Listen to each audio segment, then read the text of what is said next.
Hey, what's up, family? All you home buyers, potential home buyers out there, I'm doing this video just for you, to wisen you up. So I'm gonna title this video, Home Buyers and Inspections. That's very important. We know you're excited about getting your new house, your condo, property, whatever the case, but don't let that excitement let you be naive to very simple things you can figure out yourself. One thing is getting an inspection, trusting an inspection. Just because why? He's supposed to be a professional. He or she, let's go with that. Because there's some female inspectors as well. Just because that person is labeled as a professional or because they have that title. So therefore, a lot of people will make the mistake of going, oh man, the house, the condo is so nice, I don't need an inspection. Don't ever do that. You get an inspection anyway, but it's important to get the right inspection. But it's also very important for you to be there during the inspection. Don't make and while you're there, remember, you're paying this person to do the inspection of the place that you're potentially going to buy. So be with the person, walk with them all throughout the property, ask questions. Do not think that you're getting on that inspector's nerves, because remember, you're paying them and you want to educate yourself too. Remember, the inspector may or may not miss something, rather it's on purpose or not. That's why you should be there asking constant questions to educate yourself and to remind yourself and him of something that they may or may not have missed. 3 things that some people make during the buying process of a house. 1, they're so excited with getting the house, so they think, everything looks pretty, everything looks nice and wonderful, I don't need an inspection. I'm going to save my $350 to $600 for the inspection. Keep that in my pocket. Don't do that. Get an inspection anyway. Even if you look for a brand new house? Yes, even a brand new house sometimes may have flaws. They have okay. Yeah, and people make that mistake. Oh, it's a brand new house, I don't need an inspection. I'm going to save my couple $100. No, get an inspection. Another mistake people make is because that inspector has the title or they're professional, they go, oh, I trust him. And you may be in another town, state, or at work, and you say, oh, the inspector's going to be here at that time, I can't make it, I just trust him. No, you should always be at the inspection with the inspector and asking questions, always. The third thing is that you just trust the inspector. You go, oh, he or she is a professional, I trust them, I believe in everything they say. Like I said earlier, they may maliciously don't do their job and just collect your money. Or they may inadvertently, by mistake, no one's perfect, they may simply make a mistake and forget some things. But on the report, they put everything was good. Make sure you're there. Definitely get an inspection. Don't put too much trust in the inspector by not being there. You just put all the trust in it. And don't just not be there and then all of a sudden you thinking, oh, I trust everything he's saying, and he or she. And they overlook some things. Even though they have a title to themselves. So very important. Make sure you be there. Don't be the person sitting outside in front of the house and go, I trust him or her. They're going to do the inspection. I'm going to just wait till they finish. No, you should be by their side, walking through with them. Here go some little things that I'm going to bring to your attention that you can do yourself. Get yourself a little gadget like this. It's a 3-prong. I think it's right at your local hardware store, Home Depot, Lowe's. This don't cost nothing but a few bucks, under $10. And if you look closely, I try not to move so you can read it. And I'm going to show you how this thing works. It's very simple. As you can see, the first one says open ground. The other one says open neutral. The third one says open hot. And it's showing you with the color code what that means. See, this one here says hot. What it says, hot, neutral, reverse. And then the very last one, you see how it's got the 2 orange lights at the far right? That's correct. If you get a good, can you see it very good? This simple tool will help you a lot. And I'm going to show you some other things that you should be aware of. Now watch, let me show you this. Now in every bathroom, every house, you should always have this receptacle right here, which is called a GFCI. Anywhere there's water in your house, which is bathrooms, kitchens, laundry rooms, and obviously outside, like your shed or something like that, if you got a pool or something like that, you should always have a GFCI, ground fault circuit interrupter. Now it's real simple to test these things. let's just say this is your reg. You should buy this tool and go throughout your whole house and test every outlet. You could do that yourself. But if you got a ground fault, you see I got the light. I installed these myself. The previous owner didn't even have a ground fault GFCI. I installed it. This helped me have leverage in the buying process. And that's what it will help you. But it's real simple. When I plug this in, this light and this light should light up, telling me that, like it says right here, that is correct. If anything else lights up, it's telling me what's wrong with it. So let's check it out. Watch this. Just as I said, those two lights light up, which means it's correct. Now, the other thing is, if you want to test to make sure that your GFCI works properly, that's what this button is for. When I press this, it's going to cut it off. Boom. This is a simple tool you could buy, and you could have it with you during your buying process, your potential buying process. And it's real simple. You just pull it back out, and you reset it, and you're going to see the green light going to come back on. Boom. That's correct. That is real simple. Now, another thing I want to tell a lot of people out there is the reason I'm in here in the bathroom is because this is the common area a lot of people want to use all the time. You should be going with the inspector all throughout the house.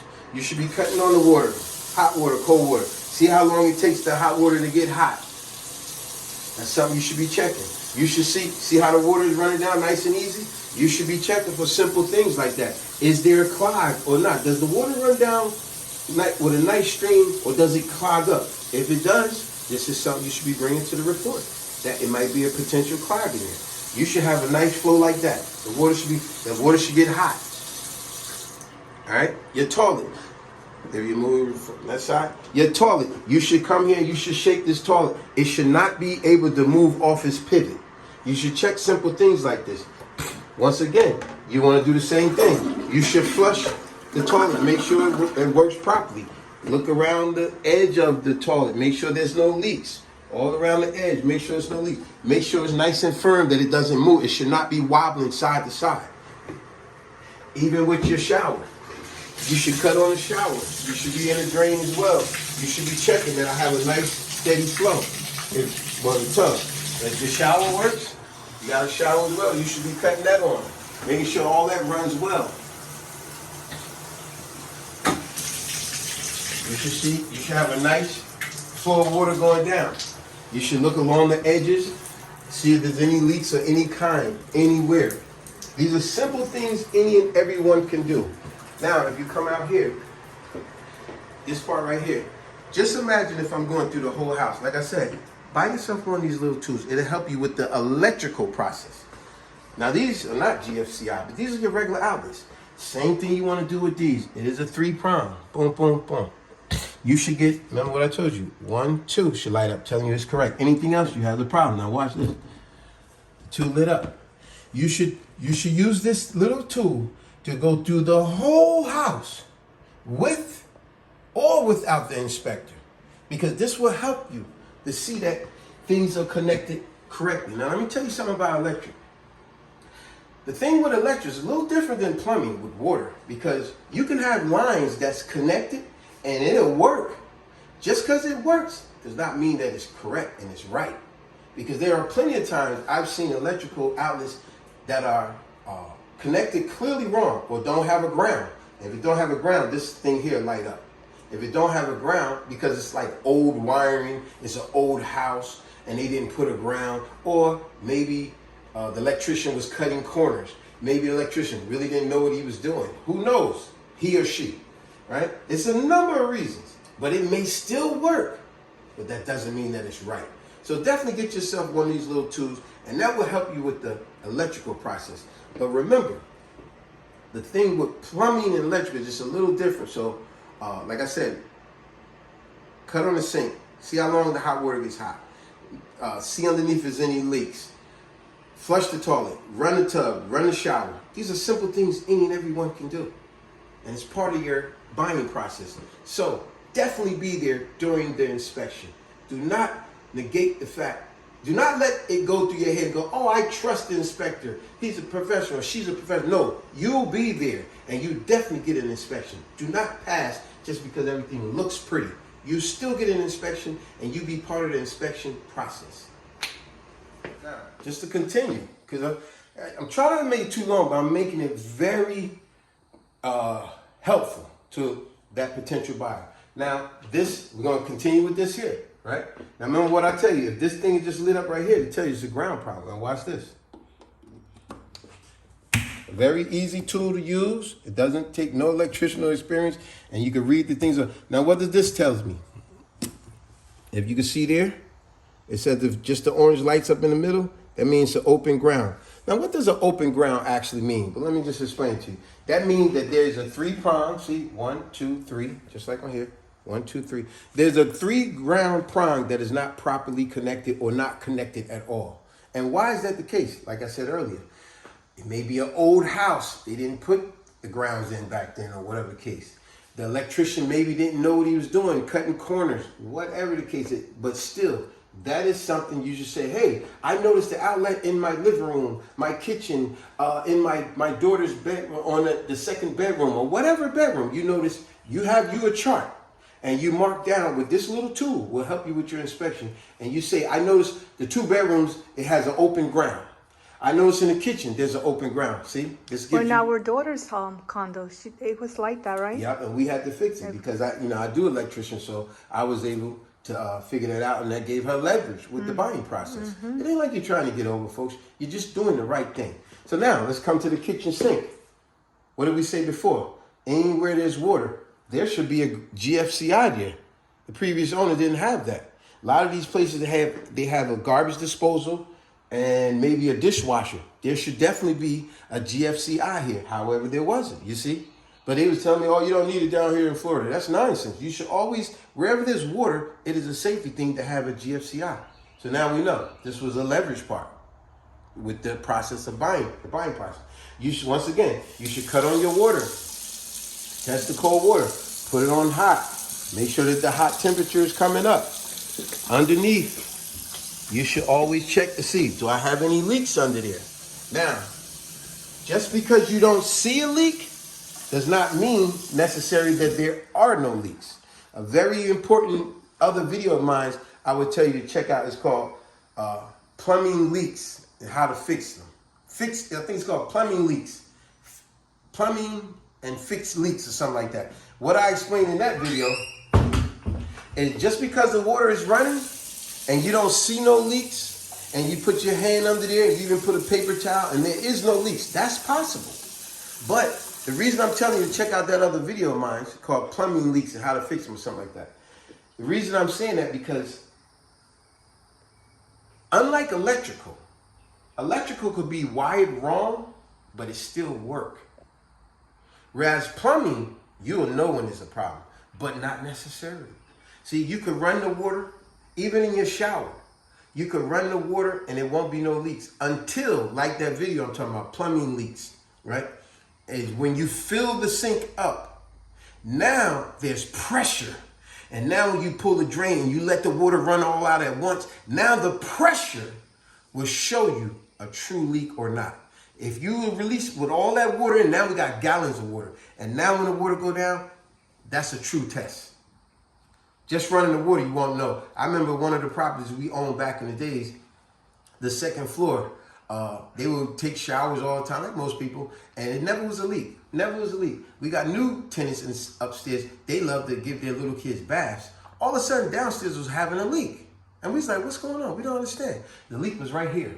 Then on another day, the leak was right here downstairs. And then on another day, the leak was over here. We was like, what the? We had to take the whole ceiling out. Turns out, every time someone took a shower, like I said with this, you can't identify the leak. But when they would take a bath, now we're talking gallons and gallons of water at once. There's pressure. And now that's why only when they took a bath, a leak would come through to the first floor. So remember that pressure test.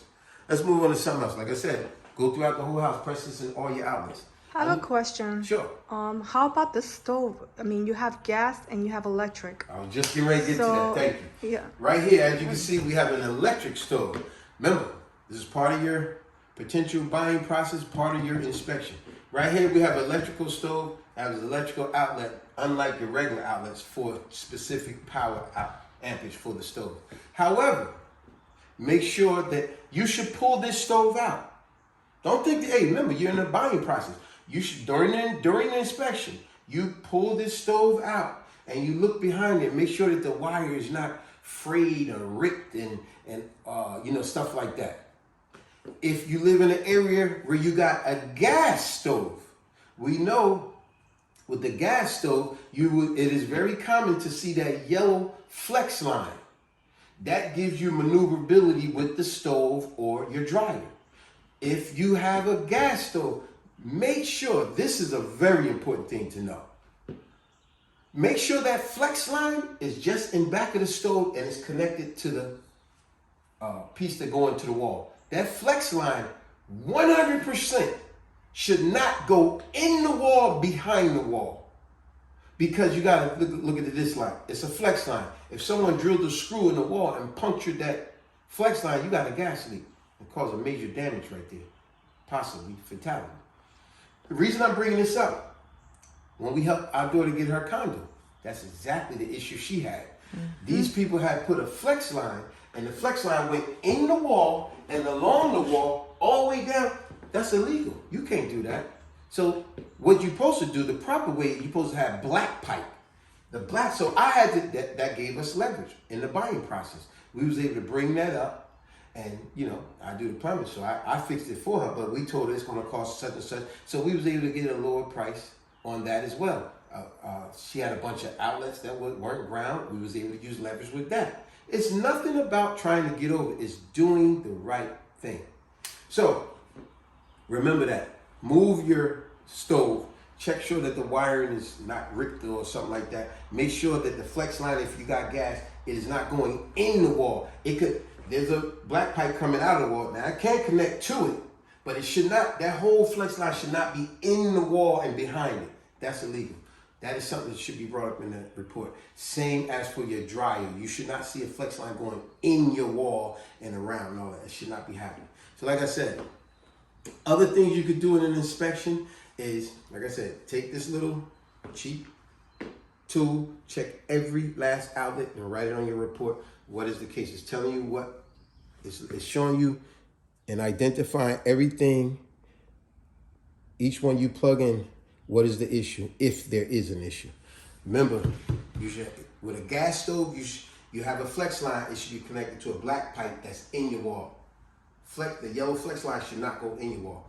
With your plumbing, rather it's your bathroom, your kitchen, you want to run the lines, make sure everything works, and then you want to do a pressure test. These are simple things that everyday person that's not a contractor, you could do yourself. Now I know you're not going to get up on your roof and check to see if the shingles are ripped, they're torn, missing, got holes. No, that's what they use drones for, or the inspector themselves get a ladder and go up there. I don't expect you to do that. I don't expect you to go up in your chimney and all that. No, that's what their job is. The things that I'm explaining to you in this video here is simple things that everyday people could do, with the electrical outlets, with the plumbing. Those are simple things. There's no reason you should be able to move if you test to see if the toilet moves. You should run that water. Yes, even in the tub, let it fill up. Let it fill up. And then while you're talking, you go around, you let it fill up for about a good 5 minutes. And then go back and now pull it. And then that's the true pressure test. These are simple things you could do. But I'm going to say it again. Oh, another very important thing. Look, I'm about to miss something very simple, but very important. Make sure, you can do this too when you're walking around the house with the inspector. Make sure all windows open and close properly. Make sure that they lock. Make sure that your front, back, and side door open and close properly. Make sure that they lock. Simple thing. Test the doorbell. Make sure that it works. These are simple things you can do, and I'm telling you, a lot of times these inspectors miss that in the report. Let me tell you something. If you decide not to have an inspection, that's shame on you. I'm telling you, that's a big no-no. Don't do that. Another one. If you decide to have an inspection and you can't be there because you're busy with the kids, you're busy at your job, or you don't want to be there for whatever reason, or you think the house is so pretty, it's brand new, I don't need to be there, I just trust them. Shame on you again. You be there during your inspection. Make it your job to be there. But I have a question. Sure. And it's been messing with me for the longest, because there are inspectors that they're supposed to do a phenomenal job, Yes. a professional job, and you find out that they only took your money. They did a crappy ass job. Now, can you actually able to sue them? That's a great Get your question. get your money back? No, we learned that when we was in elementary Because- school. There's no such thing as a stupid question. That's a good question. But here's the thing. I like that question for the simple reason. I'm going to give you a great definitive answer to that. She said, could you sue if they didn't do their job or they didn't do a good job? Now, months later, a year later, you're in the house, you find out these problems. Sad to say, you can sue anybody for anything if that's the case. Are you willing to spend that time and that money? Because what it's going to come down to is, did you sign off on the inspection report? When the inspection said everything is good, did you approve it? You paid the full amount and it's a done deal? Well, if you're trying to go after the homeowner months later, a year later, they could just simply say, hey, you signed off on this. There's nothing we could do. We don't know that you did that. Let me tell you something about almost all homeowners. They all hide stuff. It may be a hole in the wall. They're plastered up real good that you don't notice it. I went to one lady's house. She wanted to get her bathroom sink a new faucet. And in the process of taking the old one out, and then I had to do her new plumbing in the wall, in the wall, it was a horrible sheetrock job. When I had to remove that wall piece in the wall, believe this when I tell you this is gonna blow your mind. In the wall, she had multiple. I couldn't even tell you how much newspaper was stuffed into her wall. Why? Because it was a leak in that sink. And the guy, whoever did it, he put newspaper there to catch the leak. Because no one's running their bathroom sink for hours. We normally use our bathroom sink, what? Wash our face, wash our heads, brush our teeth. What's it going to take us, a minute or two? So whatever minor leak that it had, the newspaper going to catch it over years. And every now and then the lady said, it was a little funny, pungent smell every now and then I smell. See, that was mold building up. But the guy put a bunch of tissue. So remember, most homeowners, they hide imperfections and hoping you don't catch it in the inspection. That's why I told you do a pressure test. But very importantly, back to her question, yeah, you want to spend the time and money to sue that previous owner? They're going to actually laugh at you because they're going to say the whole point is you signed off on the inspection. That's over with. Because it's crazy that let's just say the previous owner of the house said, "Oh, everything has been upgraded," and you're going by what they're telling you, and you actually see that everything is upgraded. You signed off on it. So, it's a done deal. So now you're gonna really be wasting more money to try to sue. So that's why it's very important not only to get an inspection, but get the right inspector to do the inspection, an honest one. Okay. And number two, to add to that, make sure you're there with them when they're doing the inspection. Don't just sit out in front of the house while they inside, or don't just say I'm too busy. Well, if you can't be there when they're gonna be there, then you schedule a date when you can be there. But most importantly, you be there during the inspection, and even more importantly, you get an inspection. Don't put too much trust in that inspector and say, oh, they'll do everything, I trust them. Let me give you another reason why you can't just say that. I seen a video where a guy, it was the Orkin pest control guy. In the video, the guy house, he had a camera where he could see everything happening around his house. You literally seen an Orkin man pull up in front of his house, walk up to the front door, looking around suspiciously, ring the bell and knocking. And then the guy that owns the house said, hello, how can I help you? And the Orkin guy says, hey, I just want to, is anybody home? I just need a signature. And the guy goes, no one's home right now. He goes, I just was verifying, but don't worry about it. It's okay. I just want to let you know I finished everything and we just give you the bill in the mail. And the guy said, well, what are you talking about? I just seen you pull up in your car and you just walked right up to my front door. You didn't do anything. See what I'm talking about? As far as inspection, be there. Because if you're not there, you may get a dishonest inspector or not. You may get an inspector that is doing their job, but they may miss a few things. That's why it's important. It's very imperative that you be there. And remember, like I said, a lot of these little things you could do yourself. We don't expect you to get up on the roof. We don't expect you to do the air conditioning and the heating system. But hey, oh, I'm glad I mentioned that. I don't care if you live in a hot climate, you still cut on the heating system to make sure it works. I don't care if you live in a cold climate, you still cut on the AC to make sure it works. No matter what climate, you at least cut it on, and you cut that temperature up, AC up, heat up. Those things you can check yourself, and then you ask the inspector to check, is it efficient? The water heater, and all these other little simple things you can do with the inspector, and ask a lot of questions, Make it a bunch of questions that even impresses you. And have you a clipboard with you, and you writing down things that you didn't approve of, or whatever case, or with this little thing here. And it tells you for every room that got an imperfection, you write down exactly what it tells you when you plug it into every outlet in the house. And on that note, wish all you well in your buying process. This thing will definitely help you out. And this video will definitely help you out. With a lot of common sense that you already have, I'm just reinforcing it to you. Good luck to y'all. Peace.